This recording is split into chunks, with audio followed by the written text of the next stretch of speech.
They actually thought this molecule would be toxic, and they put it in a toxicity study. In that study, they gave, in this case, Wistar rats. One group got water, the control group. One group got olive oil, a semi-control group. And then one group got olive oil with the ESS60 molecule in it. Instead of being toxic, the test subjects that they gave it to lived 90% longer than the control group. Hold on, 90% longer? Yeah. How long did that mammal live? Okay, so a typical... Meet Chris Burres, a longevity expert, biohacker, and published author. As co-owner of SCS Research Inc. and chief scientist at MyVitalC, Chris is at the forefront of breakthrough research in nanomaterials and health supplements. His innovative work is transforming the future of aging and wellness. Stay tuned. This molecule was discovered in 1985. Is that what the molecule actually looks like? This is exactly what it looks like. They won the Nobel Prize for the discovery of this molecule. How was it discovered? So there was a scientist, his name is, from the beginning of time, our expected lifespan has increased. And then in the last 10 years, it's been on the decline. Like, this is because we're so unhealthy and we've got to fix these things. Our most consistent testimonial is people take the product in the morning, they report mental focus and energy during the day, and then better sleep that night. There's another thing that you're doing with the product about pets. So how does this work with your pets? So in general, we think...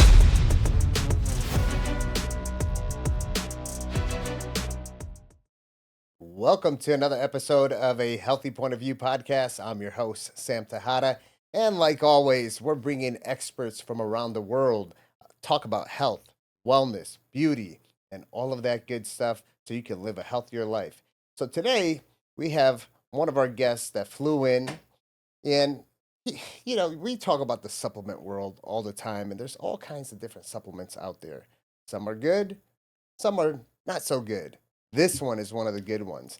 This guy is by trade a mechanical engineer, but today he is the chief scientific officer of MyVitalC company.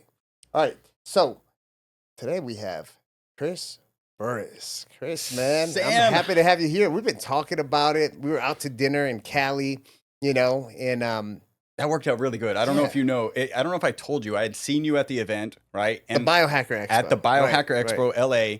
And I was like, that's Sam. I need to connect with him. And then you just disappeared.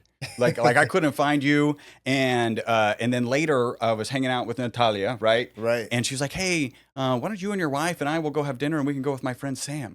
I was like, oh, that's cool. So I knew that we were supposed to meet, and then in fact we ended up having dinner together. So that was a fun night, man. You know, connecting with people that you know, new people. You know, that was the first time I got to sit down and really connect with you, and you know, we crossed paths in different events, conferences, and stuff.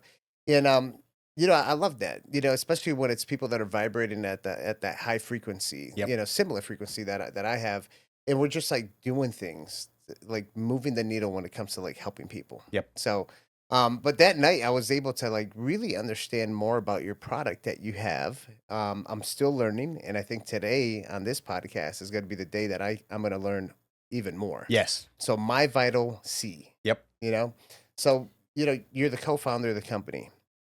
Let's start from the beginning, man, because you know I was reading about you of back in the '80s of when the product was first created, Nobel Prize product, or molecule, should I say. But let you explain a little bit about what this is and how you even came up with it. Because I want the viewers and the listeners to understand you right now. Not the product. I want them to understand you.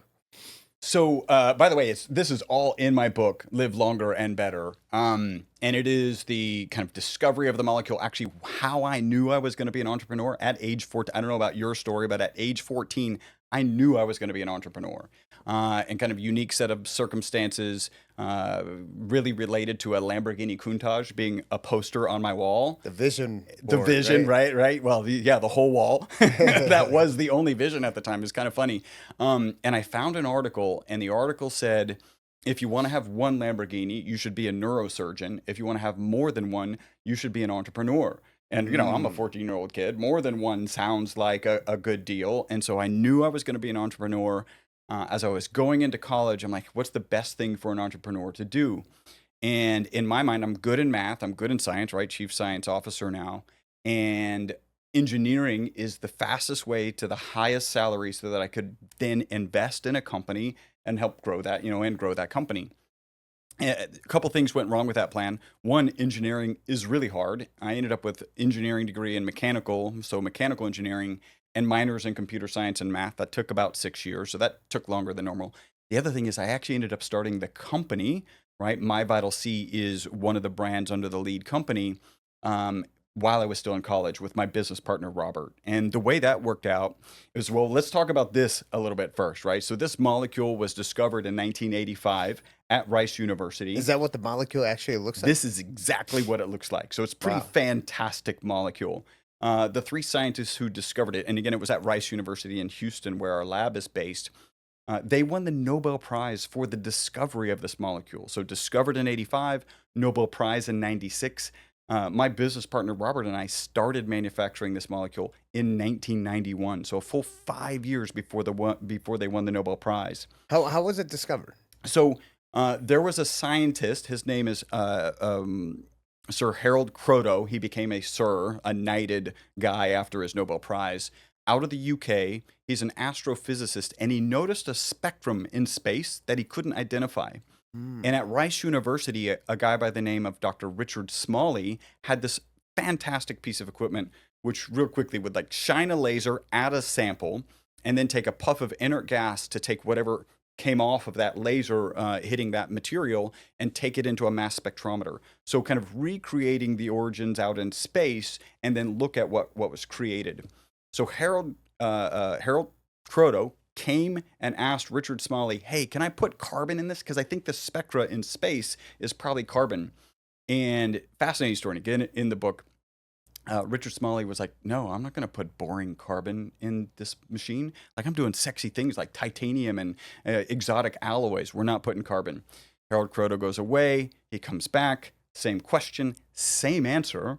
So the third time he comes back, same question, same answer again. But one of Dr. Smalley's graduate students says, hey, I'm going to come in over the weekend. I'll throw carbon into this fancy machine and we'll see what happens. And what happened was they discovered 60 carbon atoms as a really high percentage of what was going into that mass spectrometer. Oh, wow. And that is this molecule. So their next question was like, why 60?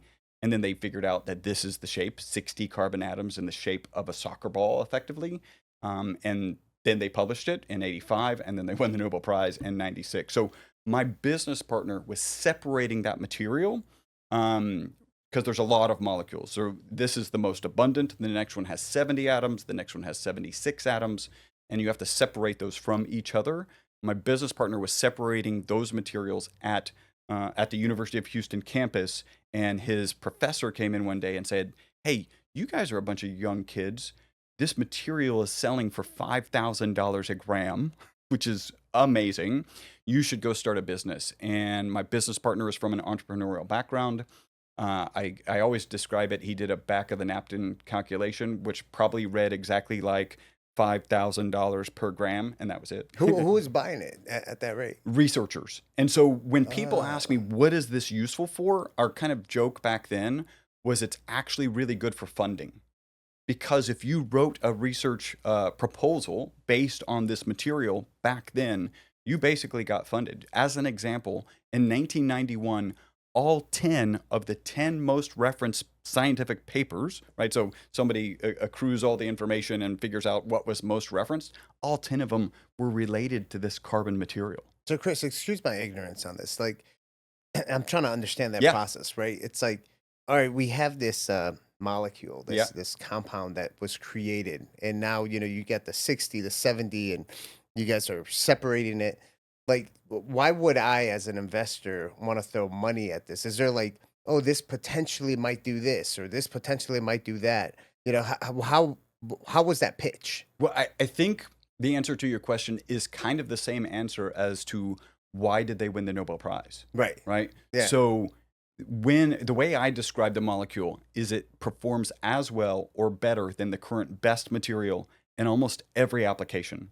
So it makes better inks, better batteries, better tires, better photocells. Oh, wow. And this is where, we're on a health podcast. This is where people start to get nervous because nobody woke up this morning and was like, look at my car. I wonder what parts of my car battery should I be taking on a daily basis.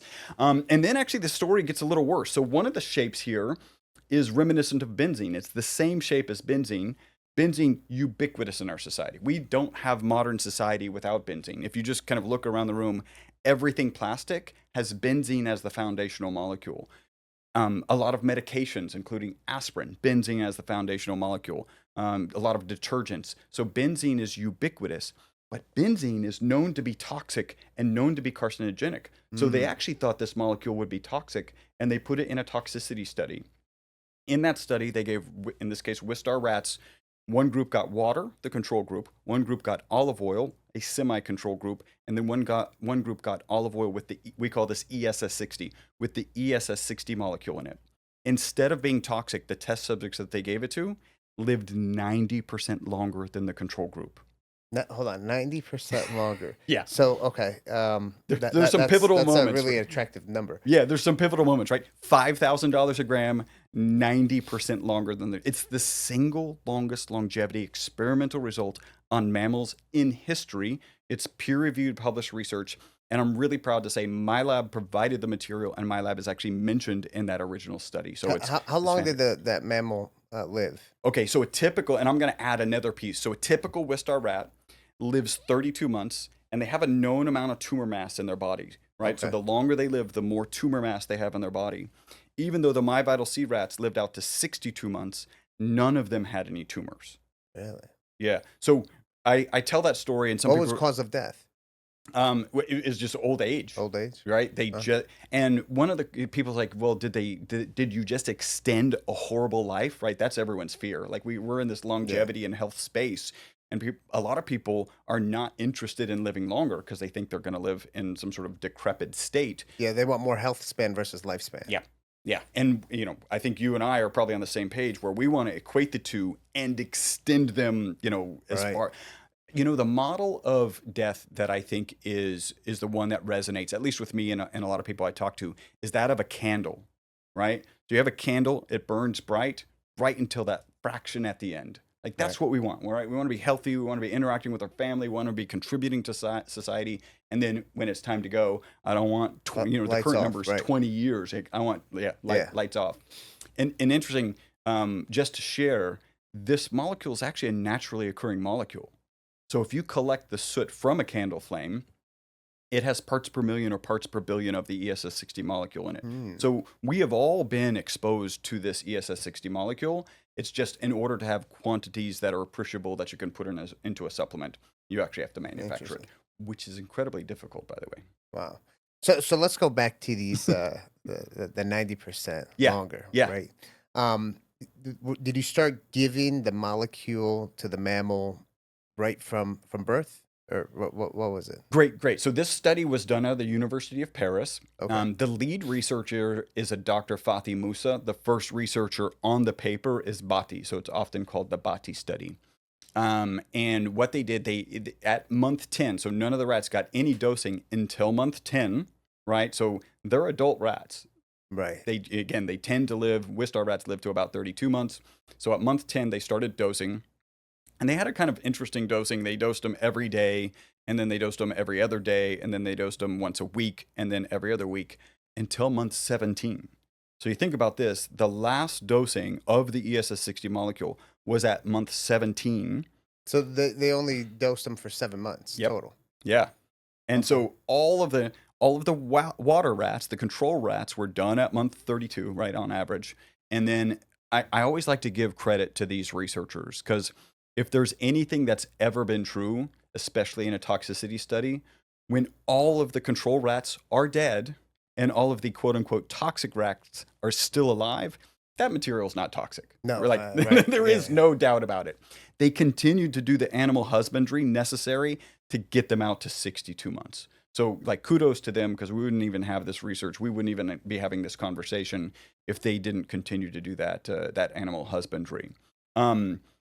So last dosing at month 17, and then they lived out to month 62. So some really kind of fundamental things are happening, and we think in terms of epigenetics. We kind of understand there are some things that can, change your epigenetic trajectory, and this is clearly something in the case of those Wistar rats that did that. Yeah, I was going to ask you a question kind of related to that. It's what is happening inside of the body that's causing them to live longer? Yeah.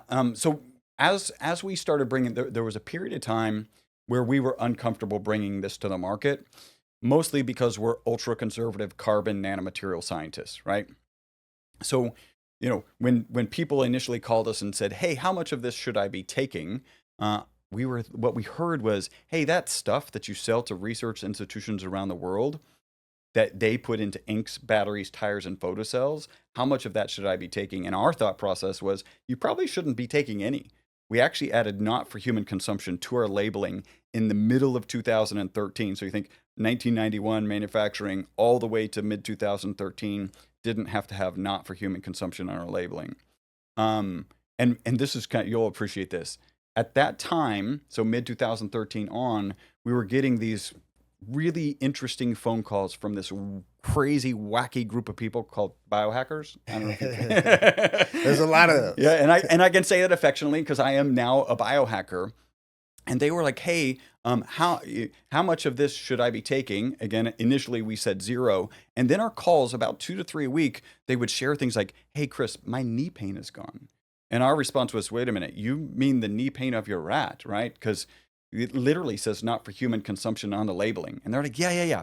So I got to ask you, Chris, if my rat weighs 275 pounds and does HIIT training on Tuesdays and Thursdays, how much should my rat be taking? Right? That's funny. So we kind of stayed in this space where we didn't really want to get into the supplement market. I think it's fair to say that the supplement market is challenged. Like that's a fair statement. Finally, at the end of 2017, a guy with a big YouTube following started talking about all the benefits he was getting taking it on a daily basis.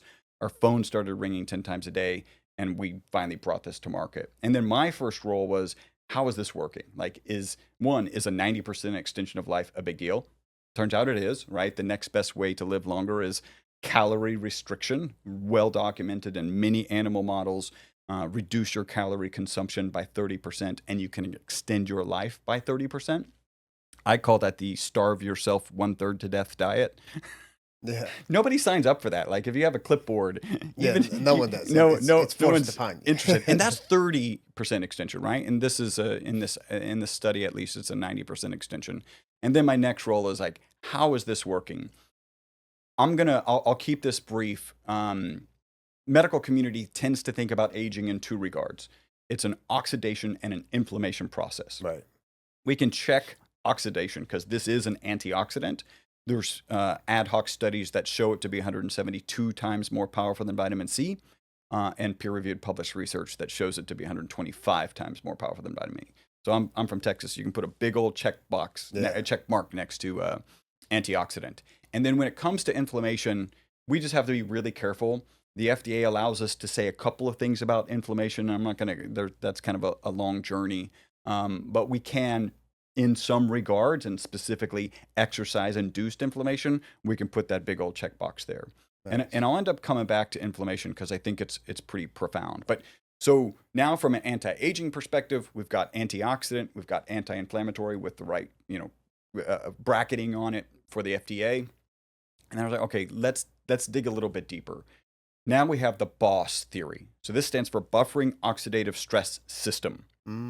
What this is we know from peer-reviewed published research that this molecule gets into the mitochondria, right? Okay. We also know from way back in the 90s when it was discovered that it can hold up to 6 negatively charged particles on the exterior of this cage. And what that looks like, I know your audience knows, but mitochondria, the powerhouse of every cell, there's between 50 and 5,000 mitochondria in every cell in your body. Except for blood cells, which have 0, and brain and neurons, which have 2 million. That's how much our energy our nervous system uses relative to our other systems. So just like every power source that we're familiar with, there's a negative byproduct, right? Your car going down the road has exhaust. Your power plant has a smokestack with smoke coming out of it. In the case of mitochondria, it's reactive oxygen species. These are the negatively and positively charged particles that can run around and do damage. Here's where we think it works. Typically, a mitochondria manages those reactive oxygen species with glutathione and melatonin, right? Right. And when a mitochondria gets stressed, then it's producing more reactive oxygen species than the glutathione and melatonin can handle. That's where we think this ESS60 molecule, well, we know it's in there, we believe it holds on to the negatively charged particles, so they can't do any damage until that glutathione and melatonin can be replenished, and then it can manage them appropriately. And I have kind of a fun analogy. I think all good biological analogies should start with Mardi Gras, right? Like that's where they should start. So it's the end of Mardi Gras. You have these drunk reactive oxygen species running around Bourbon Street, smashing, causing oxidative stress, causing oxidative damage. And you've got the New Orleans Police Department, the glutathione and the melatonin coming in and managing, well, really handcuffing themselves to those reactive oxygen species and getting them off of Bourbon Street. But what does the New Orleans Police Department do when they're overwhelmed? They stick those reactive oxygen species in a paddy wagon. They attach them to the exterior of this ESS60 molecule, so they can't run around and do any damage. And then when they replenish the glutathione and replenish the melatonin, then they can handcuff themselves to those reactive oxygen species and get them off of Bourbon Street. And that's why we say that the ESS60 molecule is the boss of buffering oxidative stress system. Interesting. So does this product, this molecule, does it go good in combination with glutathione? So I think we don't have any studies to put them together, and I'm actually kind of reading a book on glutathione right now. And as I was reading like the first 2 chapters, the parallels and the positives I think are really amazing. Here's where it's different though, right? Because glutathione is a master antioxidant and is managing these actually irreversibly bonding to these reactive oxygen species to manage them, right? What we think we're doing is a little bit different. So I've got this other analogy. Stress is actually a good thing. If you don't experience stress, everything goes wrong. And if you think about astronauts coming back from space, just remove the stress of gravity. Their bone density is down, their immune system, like everything is bad in an astronaut as they're coming back. So stress is good. So I have this picture. Picture yourself as a prairie, right? You got prairie flowers and you got this stress, this rain coming down on this prairie. That's good. But what happens if you have one cloud that's just pouring stress into one spot?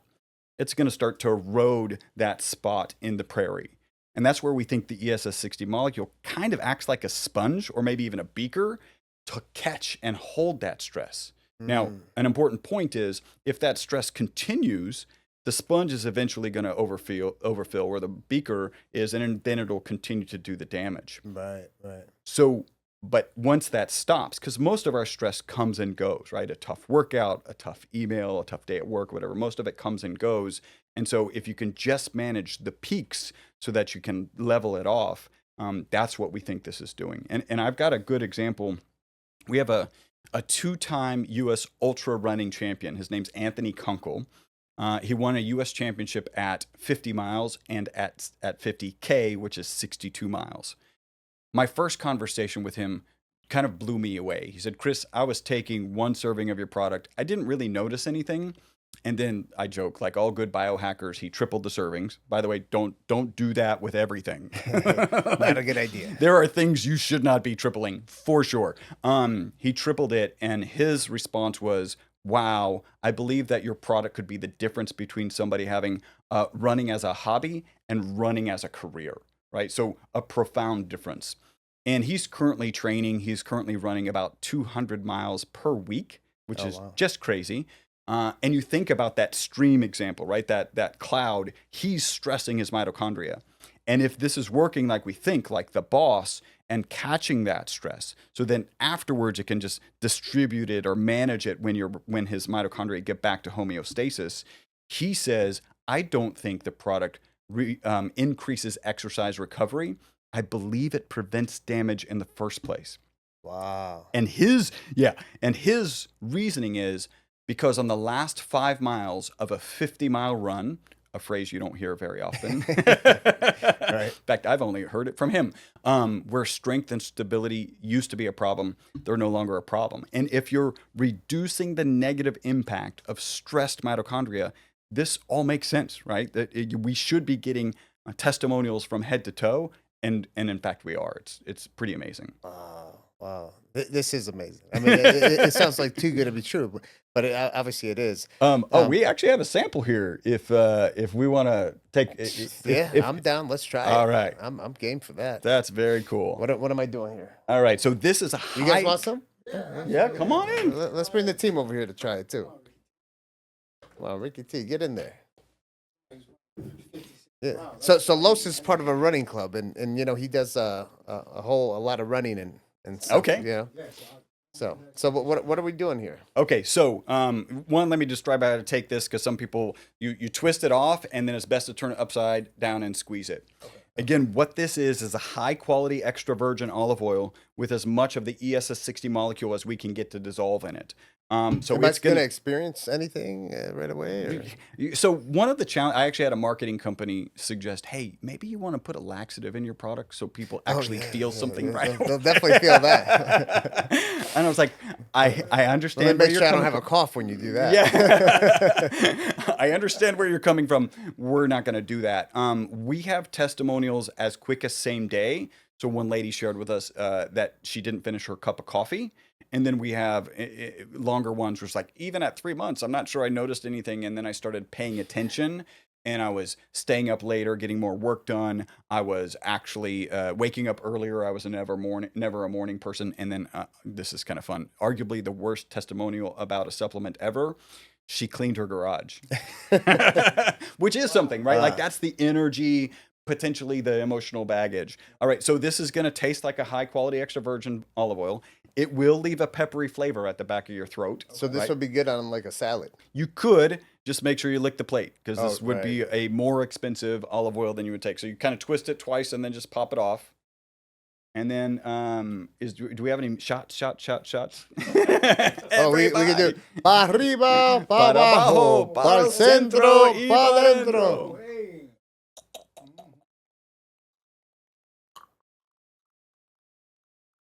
Do you hold it or swallow it? You swallow it. Mm. So if you like olive oil, and we have some percentage of our customers that aren't that fond of it. Pretty low percentage, but yeah, it's what's the technology? Is this like a nanotechnology or? Yeah, well, so it depends on how you look at it. This molecule tastes good. I like it. It's a good olive oil, and I usually do olive oil like on I do my MCT oil. I do olive oil, all just like straight up. You know. So we actually have an MCT product. This actually tastes better than olive oil. Yeah. Well, it's a high quality olive oil, and I like the peppery. It's really good, actually. Yeah, I can get addicted to that. So if you get some people, if they're not used to it, or sometimes you're like, I don't know, you're at an event and tired or whatever, it'll take your breath away, right? So it's a strong peppery flavor. We actually do have an MCT. So I'll share with you. With the molecule in it? Yeah. Really? So here's something really cool. The powder, right? It's a carbon powder. So it's just a black powder, kind of like a sugar or salt, a black crystalline powder. You can consume it, but it's not water soluble. So the bioavailability is extremely low. That's why we dissolve it in oils. Now you take that black carbon powder, and you're familiar with MCT. It's a clear liquid, basically, right?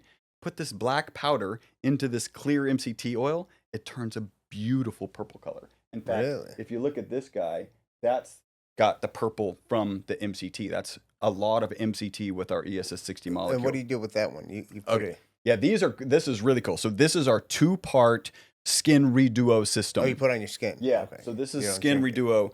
Basically, this is a peptide. We call it UTH29, Youth 29. Kind of cool. Apparently, I don't know if we're all guys in here. I don't know if you know. That's the age women want to stop aging at. What age? 29. 29. Right at 29, not 30. Nobody wants to be 30. Yeah. So we've got this peptide UTH29. It's water soluble. Obviously, our product we just discussed was oil soluble. We could have shoved these together with an emulsifier, but emulsifiers, I don't like how it sounds. And it also, if you Google it, there's no positive health benefits of emulsifiers. And so we kept them separate. So you do 2 squirts of this and then 2 drops of the ESS60 activator per squirt of this. So 4 drops typically. And I'm going to leave this for you. I can tell you, we've got, I don't know if do you know Chris Gethin or kind of know of Chris Gethin? No. Big bodybuilder guy.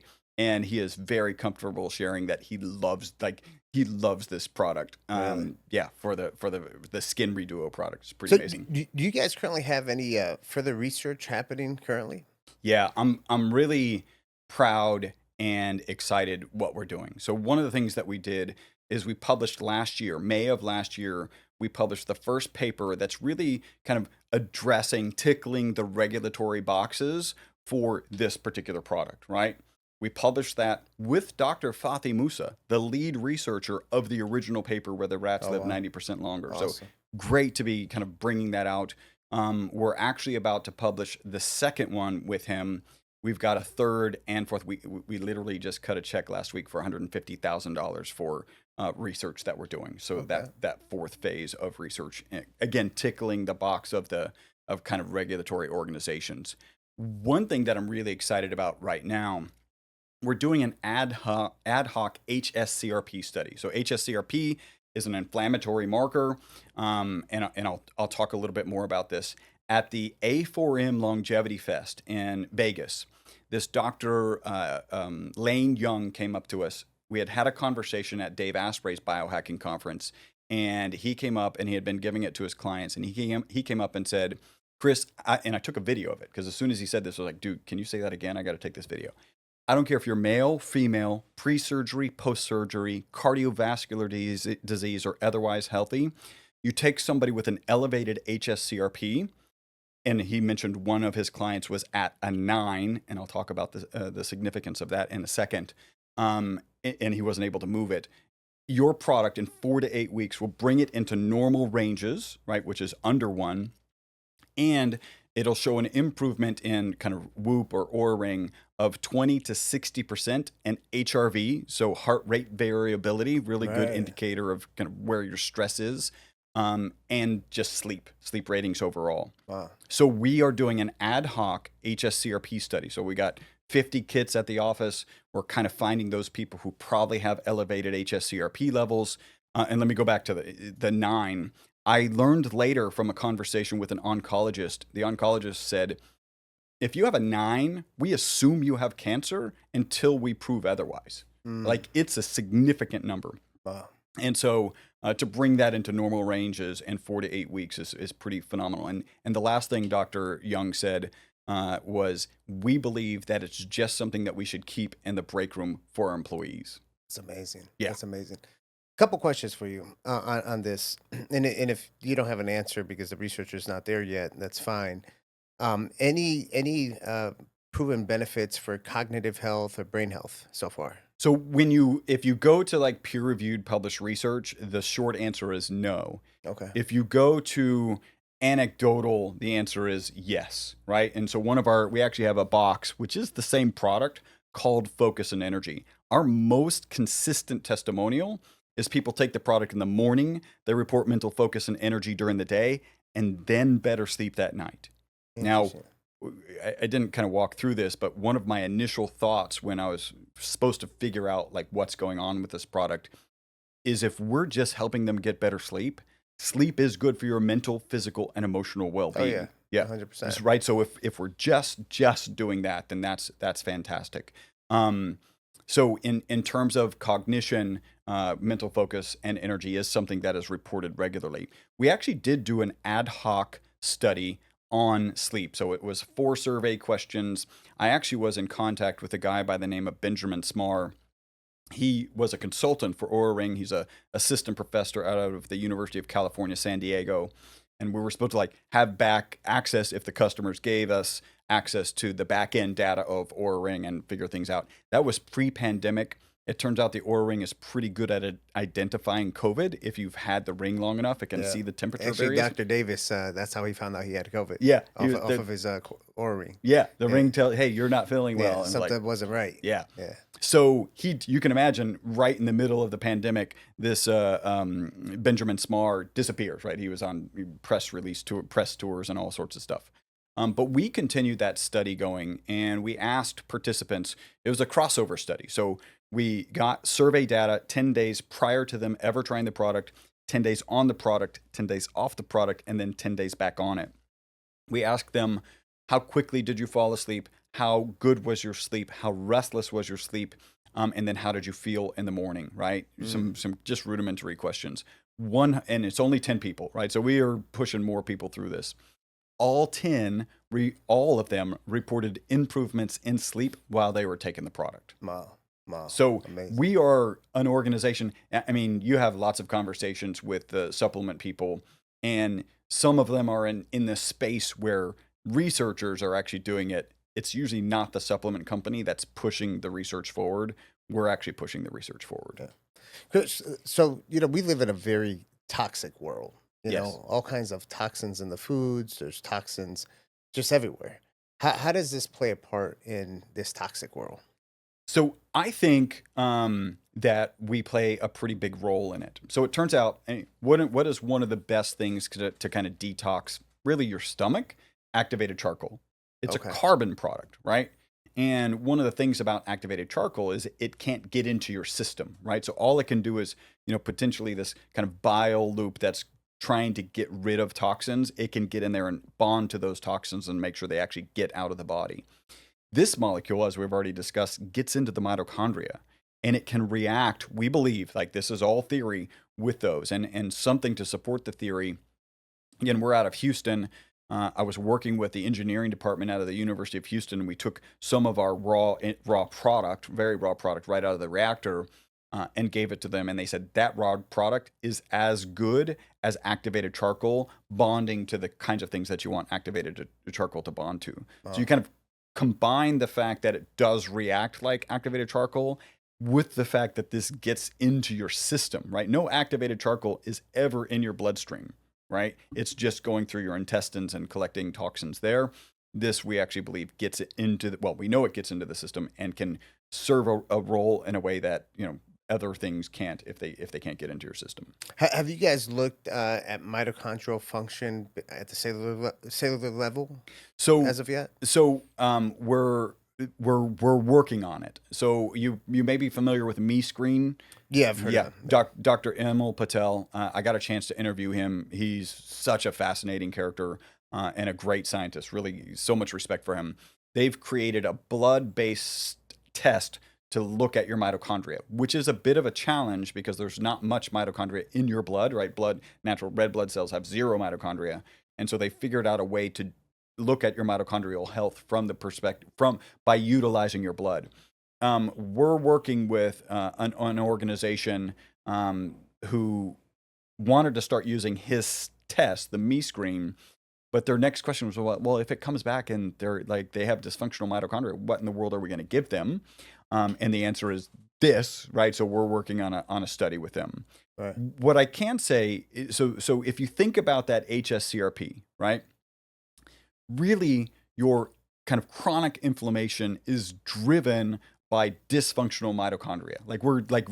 I'm sure you're like me. You just keep, okay, yeah, we get it. It's mitochondria. Like, is there anything else? And there kind of isn't, right? Like, it really is the foundation.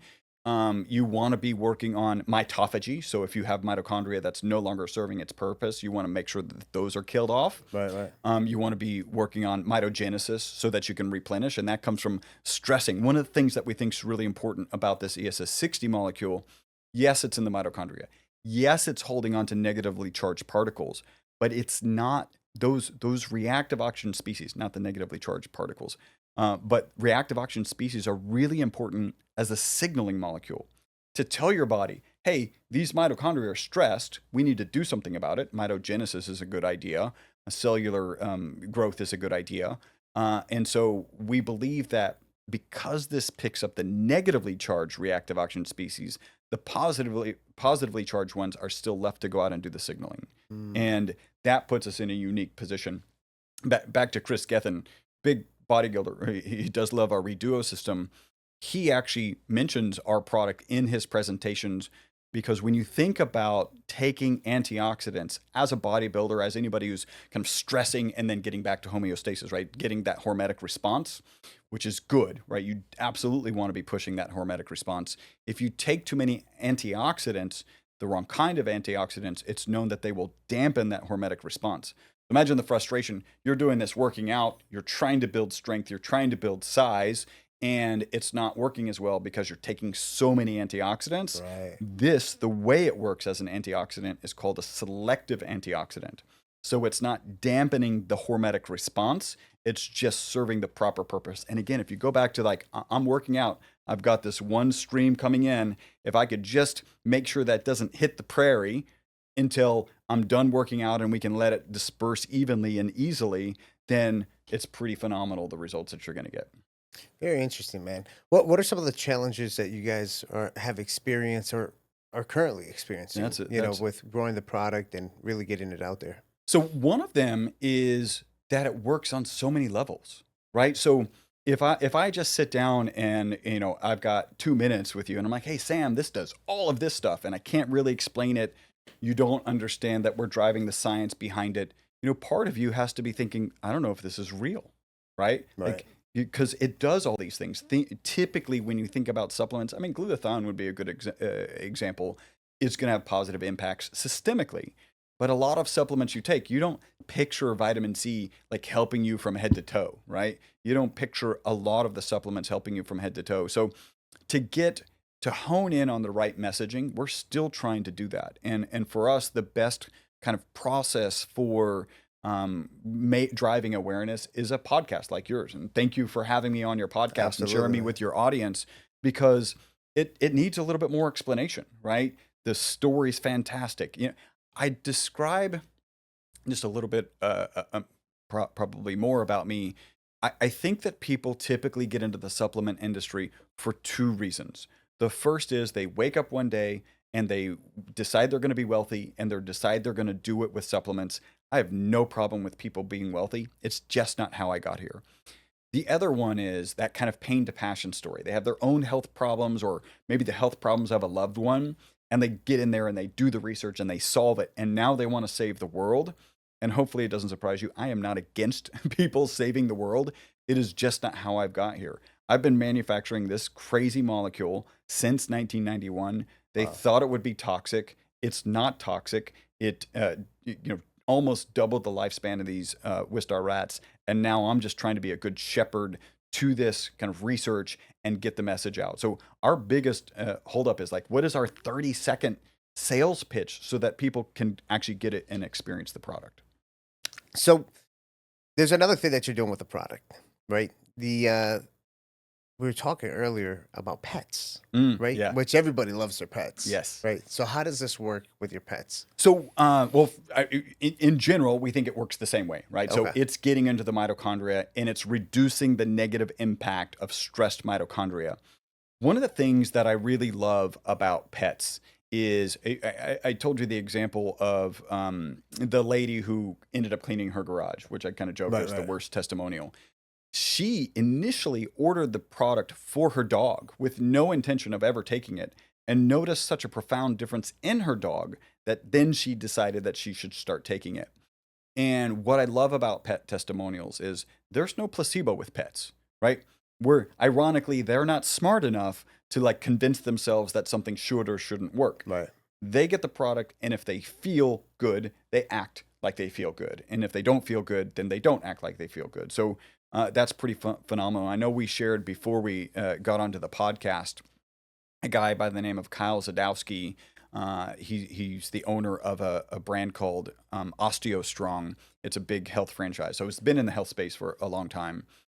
His son brought home a pet with water on the brain. And so this poor runt of the litter could like barely run in circles, and actually this testimonial is on Google. Like he typed it out for us and put it on Google, and it could barely eat.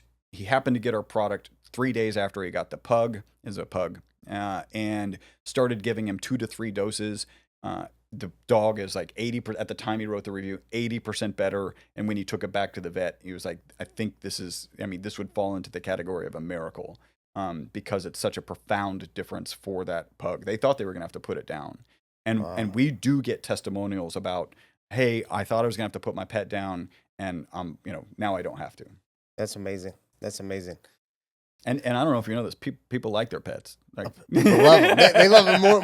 Honestly, they love them more than themselves. Yeah. I'm going to share this because this is just kind of fun, right? You have team cat and team dog. We sell so much more dog product than cat product. Really? It's 3 to 1. Yeah. It's absolutely man's best friend. Exactly. What can we say? Yeah. So you were talking about the MCT oil. Are you familiar with Dave Asprey's the brain octane one, the C8? Yep. Are you guys going to produce the product in that one day? That's kind of we've actually had conversations with Dave about potentially partnering on an MCT product, right? Because he's left Bulletproof Coffee and is now Danger Coffee, and actually for whatever reason doesn't have an MCT on the market. We won't buy ours until we can partner with Dave. And that was actually kind of a fascinating conversation. But yeah, ours is mostly C8. I don't think it's as enriched as high as his Brain Octane or as high as Bulletproof Coffee's Brain Octane. But my typical routine is I put about 1.5 teaspoons of our MCT product in my coffee, right? Oil and water. So while that's mixing, I take about 1.5 teaspoons. And what we took earlier was 1 teaspoon. Okay. So I take just out of a spoon, 1.5 teaspoons. And I've got a big jug at the house. I got a big jug at the office. Everyone at the office has access to it. So it's, that's my typical routine. Amazing. So, hey, I want to get into something a little bit more personal, man. Okay. You were telling me that you were part of the Improv and everything else, What kind of biohacking jokes do you have? Oh my God. Do I have any biohacking jokes? I don't think I have any biohacking jokes. None? No. I mean, yeah, I don't think do you have a biohacking joke? Maybe. I feel like not. I usually always try to have like one joke when I go on stage, kind of break the ice, but I haven't really done the joke thing for a while. Yeah. No, so one of the things so I did comedy improv, right? And comedy improv. So I can tell you this, typically what happens is you've got another actor involved, right? Improv actor, and you're on stage and you have rules to the game. So the rules could be like, hey, when you speak, you have to start with the next letter in the alphabet as you're going back and forth, right? So the first word out of your mouth has to be, X, Y, Z, whatever it is, right? And then there's other rules. And then the audience will typically give you a relationship between you two and a location. And I can't tell you how many times I was on the Eiffel Tower. That just happened almost all the time. And so if you were to stick me on stage with somebody, really anyone, and say like, you're biohackers at whatever, Dave Asprey's, some funny stuff would happen. Nice. Like, I just got out of the cold plunge. Where the hell is the red light therapy machine? Like, and then how do you drive that? And you're like, I was just in the red light therapy machine. How do I get into the cold plunge? So you just take that relationship and you build on it. And I'll tell you this, if communication is so important, and the first rule of improv is called yes and really the goal is to get rid of the word but from your vocabulary. And the way it works, so if you think about us being on stage, you're saying you just got out of the cold plunge, and I do something dumb like, well, when I saw the cold plunge, it wasn't working, right? Like I just killed the whole scene because you came into the scene saying you were, cold from the cold plunge. So instead of saying that, you got to, yes, that happened, and then you've got to and it and add something else, which is really valuable because if I say, I like your shirt, but does it matter that I like your shirt? Right. It's just done, right? Like you can confidently, reasonably say, he doesn't really like my shirt. But if I say, I like your shirt and whatever compliment I was going to, hey, put orange shoelaces, whatever. Now it's a build. It's not it doesn't damage the bridge. It builds the bridge. And even in really tough situations where people are suggesting things that may not fit into your kind of vision of what's going to happen next, you can still yes and them. Right. It's a little harder. And if you make that effort, anytime you're focusing on that detailed aspect of your communication, it's really valuable. I love it. Awesome, man. I learned something new today. Yeah. Yes. And it's awesome. So what do we have to expect, man, with MyVitalC? Like, what are the next big things that we got going on? So the thing that I'm most excited about is this HSCRP study. Okay. And it's kind of cool. I'm having conversations with people who have access to practitioners, who have access to kind of patients and clients who are potentially at an elevated HSCRP. And so to get them into this and understand that benefit. Why only that one inflammation marker and not the other ones? Honestly, because there's a bunch, right? And I can share some results that I've had. The reality is it's the most cost-effective inflammatory marker to look at, right? Okay. You can look at interleukin-6, significantly more expensive in terms of a blood test. And then there's another one, TNF-alpha, also expensive in terms of a blood test. So let's dive into, and the plan will be like, let's move the HSCRP study into a peer-reviewed published double-blind study, right? Like the legit study that everybody really is asking for. Right. And while we're doing that, we would probably follow up with like TNF alpha, IL, and interleukin 6. So those are on the way. Now, at the last event, so we were at the Health Optimization Summit, the booth next to us had this company, Core Health, and it's a super cool Apple engineer, like former Apple engineers. And he looked the part, like you just, whatever you're picturing, that's what this guy looked like. And he built a device that looks at red blood sedimentation rates. And it is an indicator of inflammation. So it's erythrocytes, I think is the actual name, and it's an ESR test. And so you kind of give a blood sample, it goes into a capillary tube, you put it with gravity, and then he's got a device watching it, and kind of AI, of course, because everything is AI now, right, is looking at this sedimentation rate to understand your current inflammation rate or level of inflammation. I took that test. Actually, I love his product. It's super interesting that you can have a home kit to look at your ongoing inflammation. Biohackers will love this, right? I took the test, and he's got a bit of a biological age marker piece of it. And that test had me at 20 years younger than my current chronological age. Wow. And I'll share, this is kind of cool. Glycan age. I don't know if you've taken Glycan age, if you're familiar with Glycan age. It's looking at glycans, which are a sugar molecule, and how they attach to your blood. And through that, like there's with so many things, there's a direction of progress as you age. And so they're looking at your biological age. When I was 54, I took that test, and it had me at 21, age 21. Oh, wow. Which I don't want to be younger. Can I still have a drink? Like, I feel like You got to go back to college, man. You got to be with the frat boys. Start a different company. So that's pretty fantastic. And then just to share, my DNA age, right, is looking at methylation. I don't think they're looking much at telomeres, but they're looking at some key genes that are, markers of longevity. And when I was 51, I took that test. It had me at 59, which you can imagine I wasn't that happy about it. Like, maybe I like these other tests better. But you want this kind of honest assessment. And then 3 years later, when I was 54, I took the test again. Had me at 58. So 3 years, 1 year in regression. I'm happy with that direction, right? Like if 3 more years from now I'm 57, then everything's going the right direction. And a key component of this is like looking at what is your inflammatory state. Right. So the FDA doesn't allow us to say we address chronic inflammation. And the reason, just to share, the FDA equates discussions about chronic inflammation with the diseases of inflammation, which are the diseases of aging.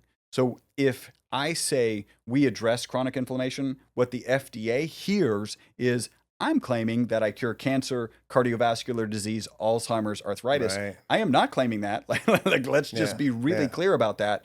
There is so much research that would need to be done, and that's why you have to be very careful when you're talking about inflammation. So, Chris, right now there's a big movement going on called Make America Healthy Again. Yeah. What do you think about that movement? I think it's fantastic. Right. I think there are so many things in our society that do, it kind of feels like everything is shooken up, like everything has been shooken up, but not in the good ways, right? I think when you start looking at Make America Healthy Again, we're in just such a bad way, right? I think it's the last 3 years or something to that, maybe 5, even pre-COVID, it was the first time ever our expected lifespan reduced, right? Like, so from the beginning of time, our expected lifespan has increased. And then we'll just call it in the last 10 years, it's been on the decline. Like, this is because we're so unhealthy, right? And we've got to fix these things. And a lot of it is fixable, I think, ultimately. So I'm pretty excited. I also think that he says some stuff that isn't exactly science-based. And so that I understand why some people are extremely nervous. But I also think, when things are pretty bad, it's kind of, our health system needs a turnaround, right? If you think in terms of companies, 100%, right? yeah. Like companies come in and a new CEO comes in and fires, I don't know, 60% of the people and then hires 10% back. There may be an example that's on my mind, right? And then the company actually survives and does a better job.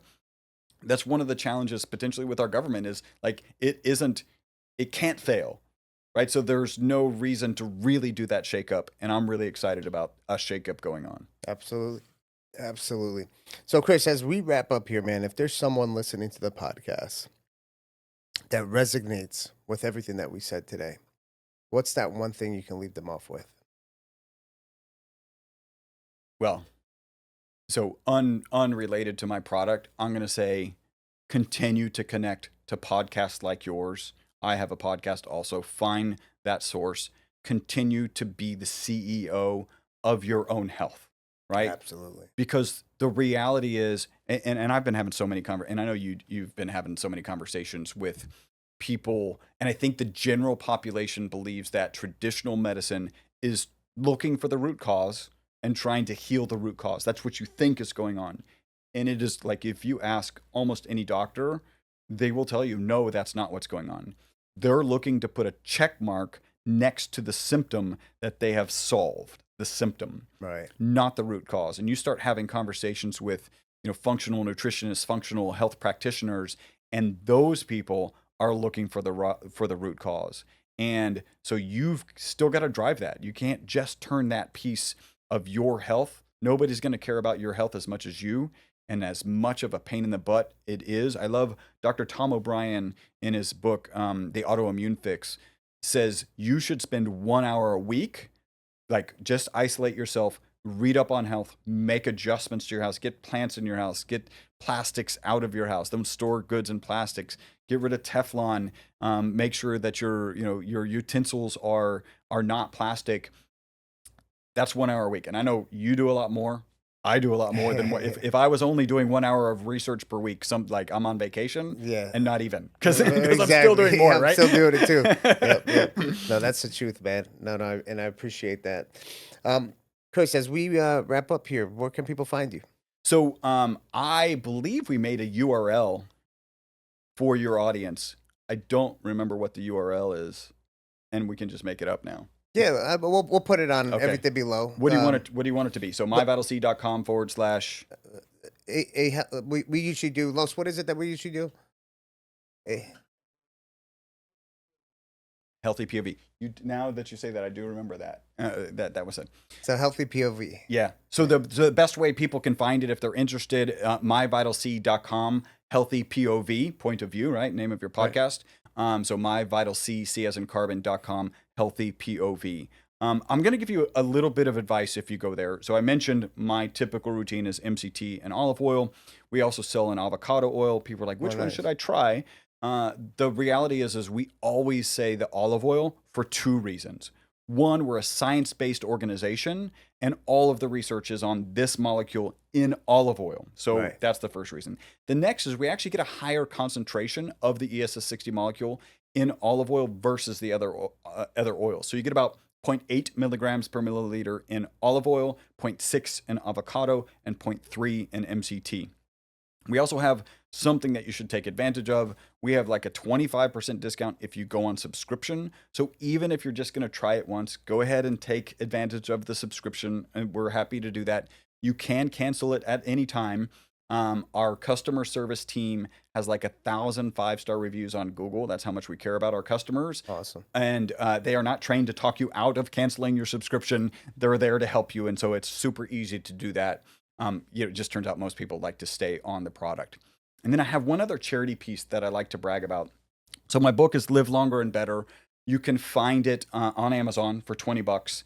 You can also find it on the URL that we just, you can't find it on that page, but use that URL because there's a coupon code. There's a coupon code on that page. We won't give you the coupon code. You got to go to the page to get it. Exactly. And when you get to that page, grab that coupon code, and then you can find the book. We sell it also for $20. For $10 extra, I'll sign it. That full $10 goes to an organization called Operation Underground Railroad. You may remember a movie called The Sound of Freedom which is about child sex trafficking Right. and like something clearly we need to get off of this planet permanently and forever. I happened to see the guy that movie is about speak a week before the movie came out. The movie is amazing and kind of traumatizing, I'm not going to lie. And so 100% of the signature fees goes to Operation Underground Amazing. Railroad. I love it. I love it. I love it. Thank you. Chris, man, this was a fantastic podcast. I learned so much on it, man. And you can count on me taking my MyVitalC. I'm going to start doing it every day, see how I feel, have my own testimonial. So I appreciate it, brother. Excellent. Thank you so much for having me. Awesome. Guys, there you go. Another episode of a Healthy Point of View podcast, MyVitalC. Make sure you go check them out. All the links are here. Share this episode with your friends, your family. Make sure you like, subscribe, do all that fun stuff. And we'll see you for the next one.